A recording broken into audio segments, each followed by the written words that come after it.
عید قریب آ رہی ہے، تمام امت مسلمہ کو میری طرف سے ایڈوانس عید مبارک ہو۔ اللہ پاک آپ سب کے زندگی کے ہر دن کو مثل عید بنائے۔ اللہ پاک آپ کے زندگی کے ہر دن کو خوشیوں سے بھر دے۔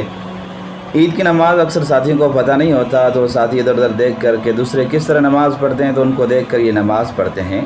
تو 1 منٹ کی یہ ویڈیو سن لیں، انشاءاللہ پھر کسی قسم کی پریشانی نہیں ہوگی۔ آپ جائیں گے نماز پڑھنے کے لیے اور اسکرین پر یہ آپ کو ایک پکچر ظاہر ہو رہی ہوگی، اس کو آپ سیو کر لیں، انشاءاللہ ساری ترتیب آپ کو سمجھ آ جائے گی۔ جیسے امام کے پیچھے جائیں اور امام کے پیچھے کھڑے ہو کر امام کے پیچھے ہونے کی نیت کر لیں، پھر اس کے بعد جیسے امام اللہ اکبر کہے گا اس کے بعد آپ نے ہاتھ باندھنے ہیں، اللہ اکبر کہہ کے ثنا پڑھنی ہے، پھر 3 جو زائد تکبیریں کہیں گا اس میں اللہ اکبر ہاتھ اٹھا کر پھر چھوڑ دینے ہیں 3 مرتبہ، پھر ہاتھ باندھ کر پھر معمول کے مطابق تلاوت ہوگی، پھر 1 رکعت پوری ہو جائے گی۔ پھر دوسری رکعت میں جیسے ہی پہلے تلاوت ہوگی پھر رکوع میں جانے سے پہلے 3 مرتبہ زائد تکبیر ہوگی، وہی طریقہ ہوگا، ہاتھ اٹھا کر پھر اس میں ہاتھ چھوڑ دیے جائیں گے، پھر رکوع میں جائیں گے۔ یہ ترتیب آپ دیکھ لیں۔